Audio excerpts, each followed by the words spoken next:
Sometimes the scariest stories don't come from myths or legends at all.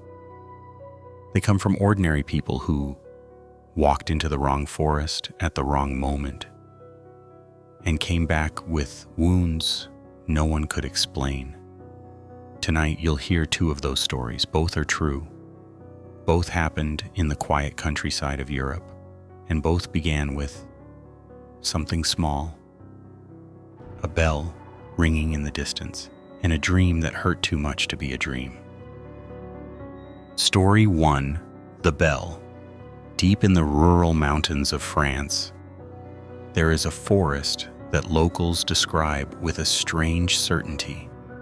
Beautiful to look at, dangerous to understand.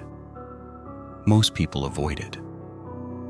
Not because of stories, there are none, but because something about the place feels too empty, too quiet.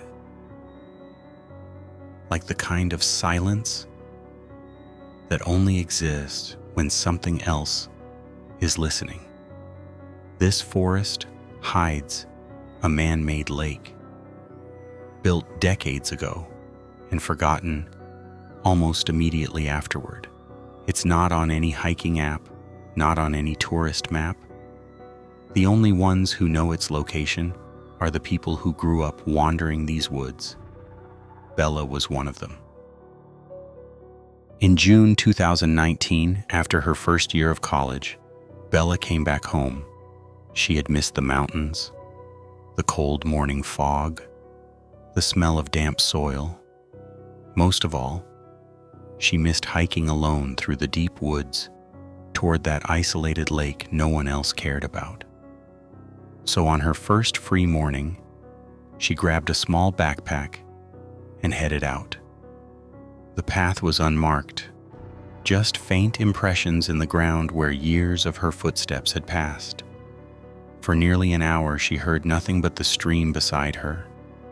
No wind, no animals, just stillness. Then she heard it. A bell. Soft, distant, metallic, and completely out of place. It rang once, then again, uneven, heavy, slow. There were no farm animals in that part of the forest. No hikers, no churches within miles. The sound didn't belong to anything that should have been there. She stood still, listening. The bell rang one last time, and then stopped with unnatural precision, not fading, stopping, like someone had been holding it. She waited. Nothing followed. Eventually, she convinced herself it must have been something harmless and kept walking. The forest seemed to accept that choice. Near the river bend, she saw it, something dark lying on the trail. A beaver, dead, headless, not torn apart, not scavenged. The head had been removed with a single clean cut, straight, deliberate, surgical. The carcass was still warm. Bella froze. Something about it felt horribly wrong, in a way she couldn't logically explain. But she was young, confident, and used to being alone in nature, so she stepped around it and continued toward the lake. The woods stayed silent behind her. A week passed. Then restlessness crept in, the kind that feels like an unseen hand tapping your shoulder. She wanted to hike again, even though the weather reports warned of a storm. At 6 p.m., with only a few hours of daylight left, she drove to the trailhead and started walking. The forest was darker than last time, the air heavy with humidity and tension. When she reached the place where the beaver had been, it was still there, more decomposed, untouched, somehow exactly as she'd left it. That should have been impossible. The rain started soon after, hard, unforgiving. The sky cracked open with thunder, forcing Bella to abandon her plan and turn back. But the forest didn't want her leaving quietly. As she hurried along the stream, head down, rain blinding her, something struck her forehead. She recoiled, looked up, and saw the beaver, suspended above the trail, tied by the paws. Its head crudely stitched back onto its body, tilted unnaturally forward as if looking at her. It had been on the ground less than 15 minutes earlier. Something had done this. Fast. In the dark. In the storm. Right behind her. And then she heard it. The bell. Not distant this time. Close, too close. A metallic clank echoed through the trees. Then another. Rhythmic. Steady. Accompanied by heavy footsteps crushing wet leaves. The sound grew louder. Closer, deliberate. Something was following her. Something tall. Something strong enough to whoop silently until it chose not to. Bella began walking fast. Controlled panic. But the bell matched her pace. Walk, clank, walk, clank. Then she heard branches cracking, snapping under tremendous weight, as if something was forcing its way through the trees, gaining speed. She broke into a run. She sprinted blindly through the storm, slipping on wet stones, scraping her legs on thorns. Behind her, the footsteps accelerated. No hesitation, no fatigue, just relentless pursuit. The bell wasn't random now. It rang with every step, every lunge, every moment it closed the distance. Bella didn't dare look back. The idea of seeing whatever was chasing her felt worse than not knowing. She called her father. No answer. She kept running. The bell grew louder. The forest seemed to move with it. Then she tripped. She slammed into the mud, gasping, dazed. The footsteps stopped. The bell went silent. The forest held its breath. Bella forced herself to turn around. At first there was nothing. Just darkness, rain, and the faint outline of trees. Then, from behind one of them, something stepped forward. A towering silhouette. Broad shoulders. Limbs too long. Head tilted as if studying her. A small brass bell hung at its hip. And it was waiting for her to move. Bella staggered back to her feet and ran again, screaming into the phone. This time her father answered. Her parents drove to the trailhead, guided by her panicked breathing and the unmistakable sound of the bell echoing through the woods. When her father entered the forest, he found her stumbling toward him. He grabbed her without looking behind and ran her out. The bell continued ringing long after they reached the car, but nothing emerged from the trees. Police searched the woods the next morning.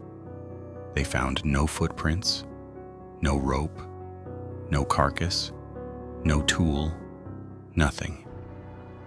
Except one thing. A shirt belonging to Bella, folded and placed neatly under a rock deep inside the forest. She had never brought that shirt with her, and she never returned to the woods again. Story 2. Thorns. There is a kind of fear that doesn't come from what you see, but from the moment you wake up and realize something has already touched you. Anna, a young woman from a quiet German village, learned this in a way most people could never imagine. The village she grew up in had one tradition that every child remembered: the forest camp, hidden deep in the woods, past a lake and an old theater stage built generations ago. The camp was a place of childhood rites, campfires, games, performances, the slow drift into sleep under warm wooden rafters. When Anna turned old enough, she returned to the camp not as a child, but as a counselor. For her, it felt like completing a circle. During the day, the camp was loud and joyful. At night, it followed a different rule, one whispered between counselors but never written down. On the first night after the children were asleep, the counselors would leave the cabins, step into the woods, and sleep under the open sky. A small rebellion, a tradition older than anyone there. The forest was familiar to Anna, safe, comfortable, almost sacred. She had no reason to fear what waited for her. After the children were settled, the counselors set up a loose ring of cots just inside the tree line. The night was warm and windless, the kind where even the insects moved slowly. Anna chose to sleep without a tent. The air inside felt suffocating, and the sky was clear. Sleeping under the trees looked peaceful. As the others whispered and gradually drifted off, she felt the weight of exhaustion pulling her down. The forest hummed gently around her. Then her dream began. Anna found herself standing on a dry, ruined landscape, a desert of broken stone stretching toward a distant, crumbling city. Towers leaned sideways, windows shattered, smoke drifting across them as if something enormous had passed through. In front of her stood a vast crowd of figures, silent, unmoving, watching.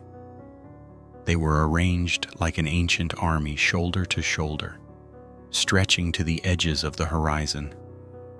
Their faces were wrong, mouths torn, eyes too wide, expressions carved into the kind of agony humans can't sustain in life. Behind Anna, on either side, towered two massive men. She couldn't move. Her body was frozen. The two men lifted something heavy above her head. She could sense it, feel the air shift, hear the rasp of whatever they held. When it touched her scalp, pain exploded through her skull. White hot, deep, real. Blood trickled down her face. She could feel every sting, every thorn, digging into her skin. It wasn't symbolic pain. It wasn't dream pain. It was physical. In the dream's haze, she recognized what they were forcing onto her. The sharp circle, the thorns sinking into her scalp, twisting deeper. The more they tightened it, the more intensely she felt it. The blurred figures in the distance began moving toward her, slowly at first, then faster, expressions distorting into something monstrous. The desert shook beneath her feet, and then she screamed. Her body jerked awake. She was sitting upright in the dark forest, cold air against her wet face, chest heaving. For a moment she thought she was still dreaming. She could feel something thick running down her forehead. Someone turned on a flashlight nearby. The beam hit Anna's face. Her head was covered in blood. The cot, the ground, her clothes, stained red. Panic rose around her as counselors scrambled to their feet. Anna couldn't understand what was happening. She reached up and felt open, torn flesh across her scalp. The dream wasn't a dream. Something had been done to her. Within minutes, she was rushed to a car and driven through the winding forest roads to a hospital. The doctor took one look and immediately began stitching deep, ragged wounds across her skull. Over 20 stitches in total. No one could explain how it happened. There were no sharp objects near her cot, no branches above her, no sign of an attack or fall. Nothing made sense. Until the next day. When the story began spreading among the counselors, one of them finally spoke up. During the night, he had seen something moving near the cots. A fox. Thin, erratic, foam on its mouth, rabies.